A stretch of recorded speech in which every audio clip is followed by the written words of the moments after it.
Okay, hey guys, welcome back to the Learning Labs crash course. We're gonna really quick today talk about JavaScript libraries and kind of how we can use them to make our lives a little bit easier when we're developing applications. Particularly in this lesson, I'm gonna focus in on how we can use them to aid the development of React web apps, right? So just to kind of get started here, I guess I'll talk about what is a library. Does anyone have an iota of an answer or some suggestions? Someone's provided functionality in a package for you. Exactly. Some functionality that someone else already made for us that's going to make our lives easier. And we already talked a little bit about this, if you can recall, when we talked about NPM, right? Which is the largest software registry in the world. It's very cool. So thanks to JavaScript and Node, we're able to use all of these pre-written libraries in our own code to make things easier for us down the line. Add some great abstractions. Okay, so today I'm really quick just going to talk about a plotting library. I'm going to talk about an icons, well, not library, but a font. And then I'm going to talk about a math library, which is kind of like NumPy or NumPy if you've used that in Python before. And then I'm going to finally wrap it up with a very small animation library, which is very cool. I won't have enough time to talk about all the cool things it can do for you, but definitely recommend you look at the documentation. So as always, all of our notes and basically all the materials here are posted online for you to check out later. We'll leave them in the description. And yeah, I'll go ahead and get started, I guess. So the first thing I wanted to talk about really quick is just the process of picking a library, right? So like, although I've already picked out a few libraries for this one just to demo, right? What are some things we might want to consider if we're like going to find a library online to do something for us?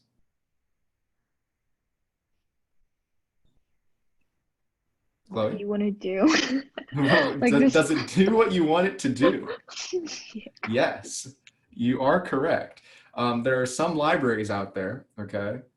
And like, well, okay, hold on. Let me allow you to elaborate on that. Why is that important? Do you have any insights into why that might be important for us?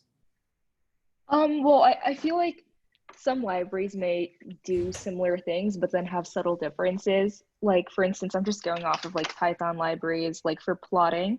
So Mm-hmm. you have like matplotlib or plotly, and sometimes maybe you'd want like an interactive dashboard. And so then you'd try to find something that would allow you to do that, and that would be plotly. Whereas if you just used matplotlib, like your graphs would basically be static. So I think that would be something to consider. Yeah, that's a great answer. So yeah, sometimes the libraries they'll do the same thing at their core, right? But they'll have subtle differences that change the interactivity of it or basically the way that you can work with it. They'll add functionality or take it away. And sometimes in some libraries, they might give you way too much functionality and you will have no idea what to do with it all. So just make sure that when you're looking for a library, as you can see in our README here, there we go, make sure it does what you want it to do. That's very important. So next thing on the list is, does it look nice? I have this in the README. Does the library look nice? This seems like a very superficial thing, but it's actually pretty important because we're talking about front-end web development here, right? We're talking about something that people are going to be interacting with and looking at or reading through, right? It has to be something that is at least the tiniest bit aesthetically pleasing. Just something to consider. So last thing I want to talk about, I'll just kind of try and bait this one out of you guys. Let's say I'm writing it and the library I've chosen is just really unwieldy, right? It's like I'm trying to write something, I'm trying to like plot something, and for whatever reason, they decided that all of the particular information about a plot should go in a single property instead of providing separate properties for other things. What is this an example of?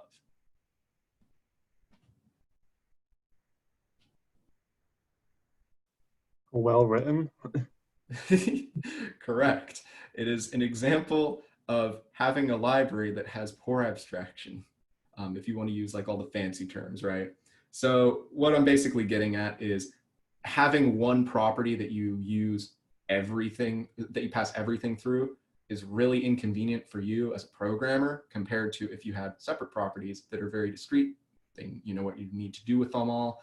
The documentation is a lot better that way because you'll have reasoning for each particular one, just something to consider. So yeah, that's my last point. Just make sure the documentation is clear. That is, if you go on its package listing here, it provides you some very obvious usage cases and how you might work with its properties, right? Especially in the case of React. And also make sure that if there's any documentation on, say, its GitHub, that's readable as well. There's nothing in this wiki, but sometimes there will be. And then the last thing is making sure the interface is easy to use. As you can see here, if we wanted to type something in Latex, which is a typesetting library or a piece of typesetting software, all we need to do is just wrap the Latex inside of tags. Way easier than passing it all through a single prop. Great. Okay, so next thing I'm going to talk about is how we're going to add it into our project. Okay, so this is just going to be me talking for a little bit, but long story short, if you want to use something in your React web app, right, or in general in your Node project, right, what you're going to have to do is add it as a dependency. So that way, when someone installs your library or your project, they get all of the things that your project depends upon, right? So this is, by the way, this should not come up for you guys right here. This is an error that I've been encountering. I don't know why. But anyways, all you're going to do is change directories to the folder where your project is. In this case, I'm looking at jslib, which is the folder that I have here for my sample React app. And I'm going to just type npm install, save is the flag, and then the name of my package. So you can see here, for example, if we're looking at React Latex, notice this has React in front of it. I'll talk about that in a second. It has an example here. You just say npm I or install React Latex. So let's go ahead and add that. We go ahead and run it. It'll do its thing. Hopefully. Maybe it won't for me, but yeah, I guess it won't for me. Let's try doing this. Just to fill the people at home in on what I'm doing here. Okay, cool. I should have tested this before I actually started this. Yeah, so this error that I got here is actually from when I was testing to set up the sample app for today's lesson. I'll talk about this a little later, but the method's the same, okay? So you just want to run npm install with the save flag React Latex or whatever you want to do. And if you take a look in your package.json, which is all of your dependencies, right? You'll see that it will have been automatically added. Obviously, it's not going to be added for me because I'm having npm troubles. I'll talk about that again. It has to do with this flag right there. And then you'll be able to use it. So you can see here, I've already installed a few numjs, plotly.js, React, React Anime, React DOM, React plotly.js, and React scripts. And then, of course, all of these guys up here. Cool. Same thing applies even if you're not using a React web app. Great. So the first thing I want to talk about is I'm going to talk about a plotting library. All right. So Chloe mentioned a little earlier that there are multiple plotting libraries in Python. There is matplotlib and there is plotly, for example. We're going to use plotly. And before I actually get into this, I wanted to talk really quick about the difference between React Latex and Node Latex or Latex.js or something like that. So when you're looking around for a library, right, if you want to just write a straight, JavaScript vanilla package, then you would only need something like Latex.js, right? So you can see here, I just Googled up some random, let's just look up npm Latex. I just look up some random package name and we got Node Latex, right? Now this will get the job done for us, but it won't be quite as easy to use in something like React, right? This API is built for something that depends on Latex for, say, rendering text, or for making things look pretty, rendering it to CLI, or for putting it out to a file, or something like that, right? Or displaying it in inside of a window that you've drawn. But if we look up npm Latex React, then we'll get a separate package, React Latex. The difference between these two is that this one is designed for just using it in a node package, and this one is specialized for a React web app, right? So in most cases, you want to go for the React bindings of it. You can see here, the difference is pretty extraordinary. Instead of using the provided API here, where you're calling a Latex function, you're providing options in the form of arguments. Instead, what we do is we use a component for Latex. Something interesting to keep in mind. So anyways, moving on to Plotly, all right? What we're going to do is we're going to install it, which I've already done right here, package.json. And in the case of Plotly, there are actually two things we needed to install. We needed to install the React bindings, which is React plotly.js, and Plotly, which is plotly.js. Sometimes you will need to do that, but in most cases, the React bindings will depend on the vanilla bindings. So just a strange specialization of Plotly, I suppose. So things are pretty easy to do here. All you need to do is just import it like anything else. You can see here that we've imported React from the React package. And in this case, all we're going to do is import the plot component from the React plotly.js module, right? So that provides us the React bindings for everything. All you need to do is just draw it like any other tag. So before we add anything else, I'm going to go ahead and run this, just so that way we can get a nice live view here. And this is where that weird flag I mentioned comes into play. I really hope that this works because it would be brutal if it didn't. Nice. So you may have noticed here when I ran React start, or when I ran npm start, it had this weird flag going on here, right? Does anyone have a guess as to what this does? No takers? Let's take a look at, oh, max old space. Well, let's just take a look at the name of it, all right? So max old space size. Kind of a weird name. I'm gonna hint you guys in on it. It has to do with memory. So if I'm providing a number to a flag that has to do with memory, do you have any ideas as to what that might do for us? You're increasing the amount of memory. Yeah, so when I was testing this, I ran into a problem where Plotly, specifically, this guy right here, was eating through my system's heap. That was interesting. It would do so when I was building it and when I was starting it. And the trick is you just go ahead and increase the amount of memory that you give to it for the heap. My cat is hungry, sorry about that. And that fixes it. So you probably won't have to do that. I'm gonna actually kind of just be using Plotly as a case study of a bad library later on. So here's how we're gonna use it. If we take a look at the docs here, so if we take a look at the example that they have for us, all we need to do is use the plot tag like anything else. And then we're going to provide all of our information for the particular plot through a single property, data. Does this remind you of something that I was talking about a little earlier? Because it should.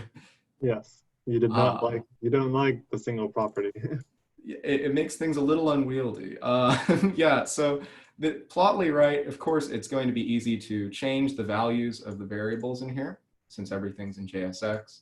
But just something to consider, it is a little bit weird that you have to pass it all through in the form of an array of objects to a single property. But for our example, we'll go ahead and roll with it. Just take a look and see what it's like. So data is equal to an array of objects. And then we can provide some random points. I'm going to just say 1, 2, 3. And then for the y, I'm going to say 4, 5, 6. Of course, you can do more advanced plots. They have examples here in their docs that you can check out. And then we can also specify the type of it. In this case, I say scatter. What else can we do? Lines and markers. This is all information that they have in their example. You can also use their docs just to check it out. And then the last thing I'm going to do is just give it color blue. Okay. And then the last thing is the layout, which is just specifying like the dimensions of the actual plot. So I made mine 500 by 500 in my examples. Great. So if we go ahead and save this, oh yeah, and close out, where are you? What do I want to do? Did I do this right? Yeah, I did this right. Okay, cool. There we go. That's what it was complaining about. That is not what I was complaining about. What is it complaining about here? I'm specifying this is a prop and this is that. That should, okay, cool. Geez, I just didn't check back fast enough. So yeah, now you can see that we have a plotly plot, as you might come to expect from the Python counterpart. Pretty handy, plots all of our data, looks pretty. Nice.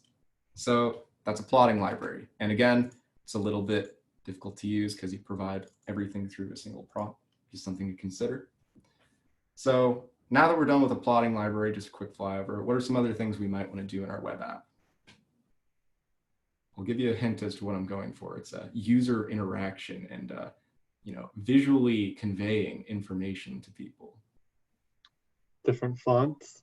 Different fonts, true. In this case, we're looking for a very particular kind of font. Come on, Peter. Icons. Yeah, let's go. Icons. Yeah, we're going for icons. So I'm going to show you guys probably the most popular icon font or icon package out there right now. It's just called fontawesome. It's very cool. They have a lot of icons. In fact, they have so many. Let me go ahead and show you them all. So you can take a look here. They have free and paid tiers, and there are a ton of them. So just something to consider, all right? There's a lot of icons at your disposal here. And the best part of it all is they have excellent React bindings. So let's go ahead and demo that. I'm gonna go ahead and install it just by running in my other terminal here. We're gonna say npm install save, and it would be at fontawesome, SVG core, solid free, or the free solid SVG icons, and then finally React font awesome. So why do you guys think I had to install all three of these?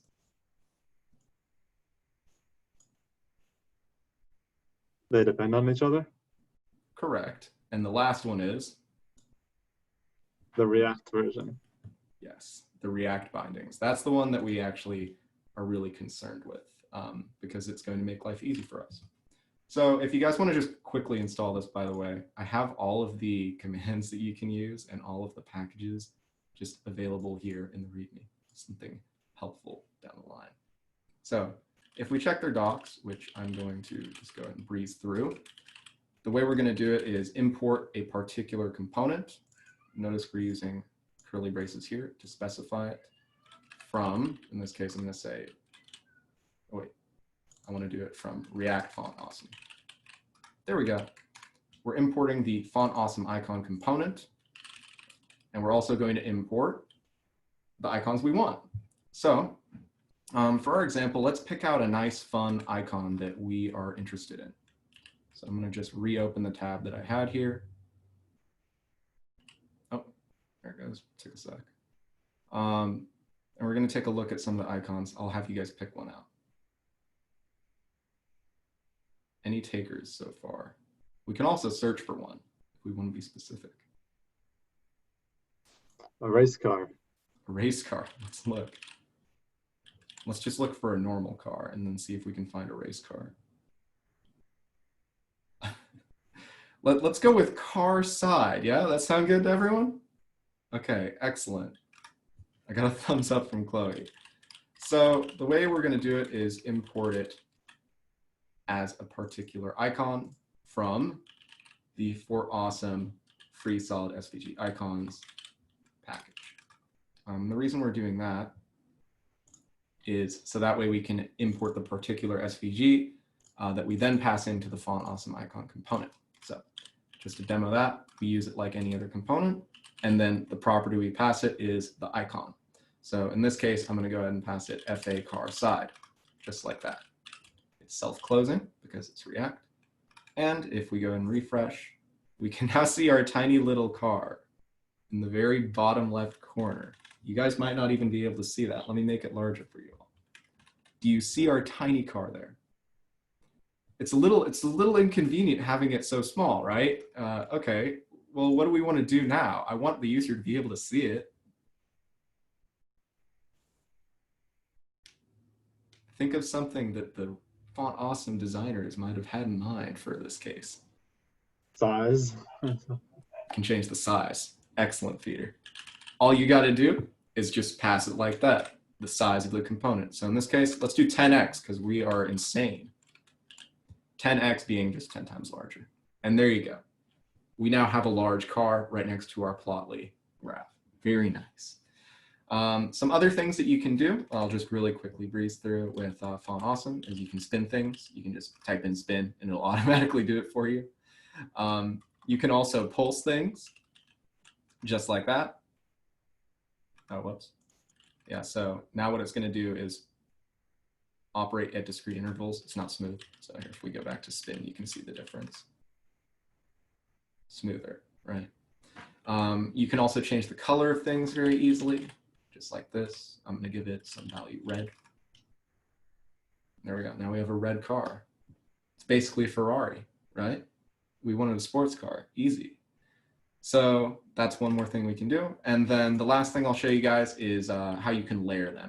So that is something that the library offers. It's pretty cool. All you got to do is just specify those particular classes there, FA layers and FA FW. And then any icons that we draw in here will get layered on top of each other. So let's make one red and one green car, and one of them will spin. So now they're layered on top of one another, and it looks very weird. But something to bear in mind, you can do that. It's very handy because if I wanted to overlay multiple icons to make an illustration, very easy to do. Great. So just going to really quickly run through numjs, which is kind of like the NumPy library I talked about a second ago. And then I'll move on to the big one, which I think will be very cool for you all. That's anime. Great. So let's see here. I want to do complicated math. I am a AI or ML member at ACM. I want to train a tensor in my browser. How am I going to do this?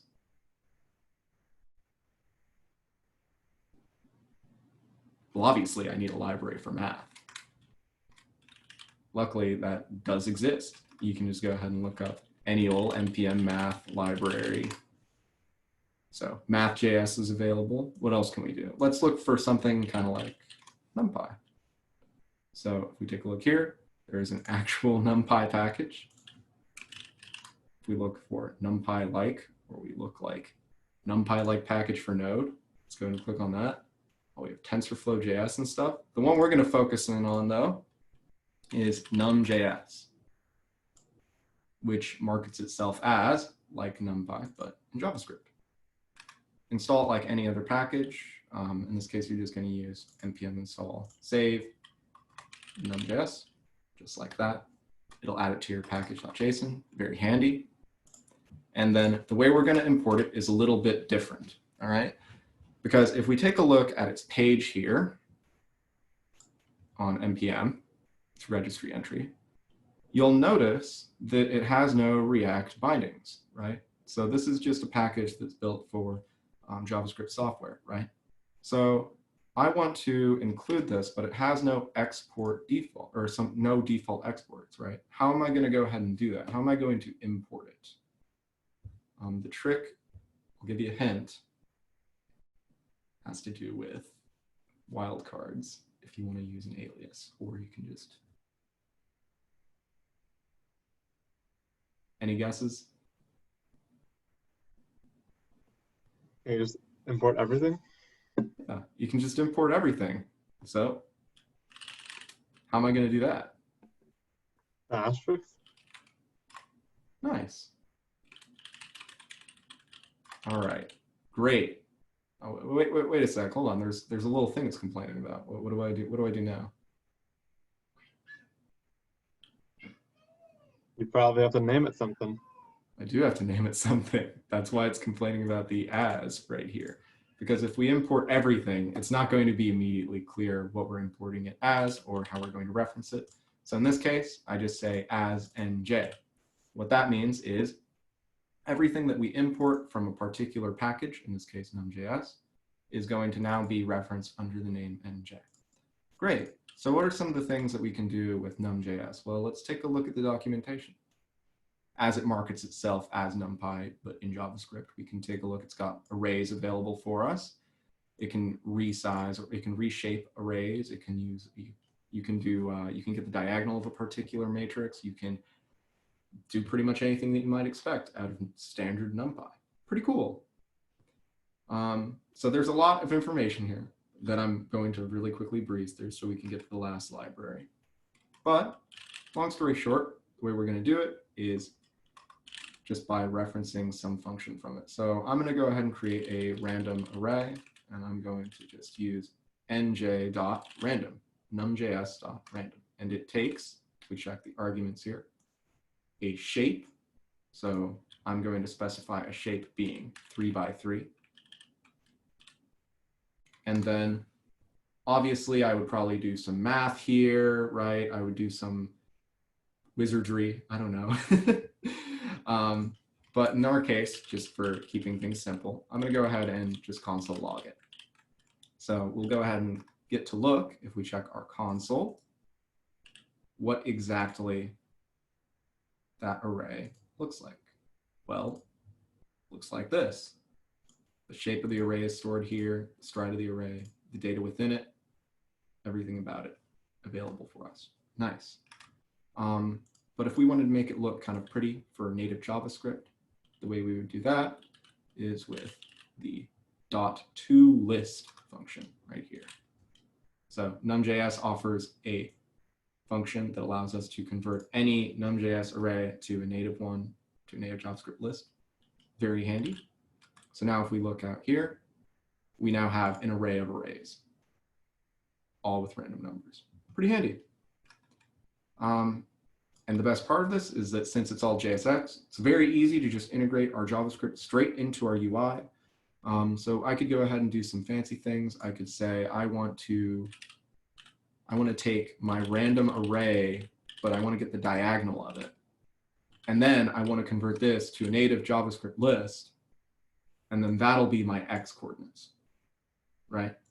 So now we're taking the diagonal of a random 3 by 3 array, can bring it into a 1 by 3 list, and then we're using it for our points. And we get something very weird like that. And if we refresh it, we're going to get something different every time. Kind of cool. So that's just a quick demo of numjs.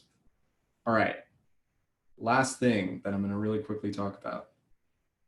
What is one thing that we want to put in our web app? I want to make it so that this car moves across the screen, right?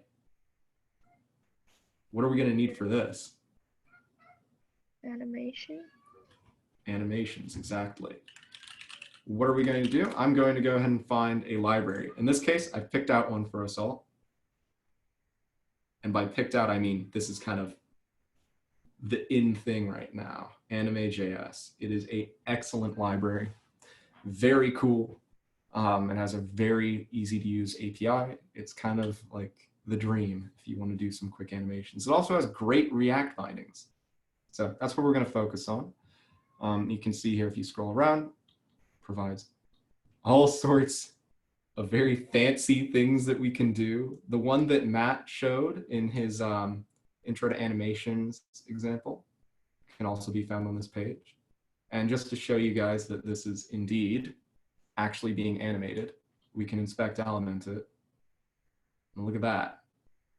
Very cool. All of this being done by a single library. So let's look up its React bindings. Oh, whoops. I want to do React Anime. Here we go. And you can see here that there are a variety of things that we can do right out of the gates just by drawing a single anime component and providing it some arguments in the forms of parameters, right, or props. So we can change the opacity of something, the opacity. We can translate it. We can change the scale of it. We can basically do everything that we can in animejs just within a single component. Very cool. All right, so let's make that car move, why don't we? Well, first off, what do I need to do? Import it. Yeah, we need to import it. But before that, because I might not have this. Install it. Yeah, exactly. I might not have it installed. So I'm going to go ahead and install it. If we take a look at the website that he has here, there you go. You can just use React anime, just like that. Easy enough. Now we're going to import it. We're going to import the anime, the default export for it, from React anime. Easy enough. And now it'll complain in our compiler here that it's defined but never used. No big deal. All we got to do is use it. Okay, so let's find those cars that we have here. In particular, let's find our red one. And following along with the documentation, let's go ahead and find the translate example to be more particular about it. Here we go. All we have to do is wrap it. Translate X, and I'm going to go ahead and specify the parameters right here. So let's say we translate it 0 to, I don't know, maybe 1,000, right? Something kind of vague like that. We're just going to go for it. And all we got to do to close out the animation is just do that. Excellent. So what else should we do? I guess we could also throw in another animation. We could throw in changing the opacity and also changing the duration of it. Let's make it 5,000. Great. So, whoops. So if we take a look here, it's already been translated for us. Let's refresh. And there it is. We've made a race car, and you can see it has that nice kind of bounce effect. That's something that is comes out of the box in animejs. Very cool. So there's obviously a lot of things that I could cover for anime because I don't know, like you can see the examples. They're kind of nuts. Like this is an example, all right? Like that's kind of nuts. So obviously I can't talk about it all, but it's an easy way of just throwing in animations into your web app, making things clean. So in the last 5 minutes, I guess I'll first ask, does anyone have any questions about what we talked about? No? All right. I suppose I can throw in a on-the-fly node Latex right here, React Latex. Let's do it, right? So just to explain what Latex is, it's a nice typesetting software that you can use to make resumes and make tests. Your math teacher definitely uses it to make his tests or make their tests.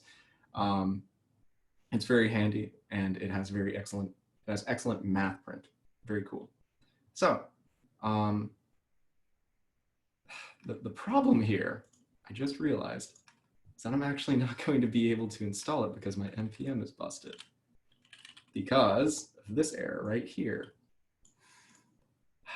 This is a predicament. That is So okay. I'll do it after hours. Come to my office hours and I'll show you React Latex because I'll have that bug fixed by then.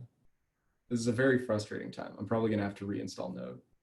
Anyways, that covers a really quick flyover of libraries in JavaScript, how we can use them in Node packages and also in React.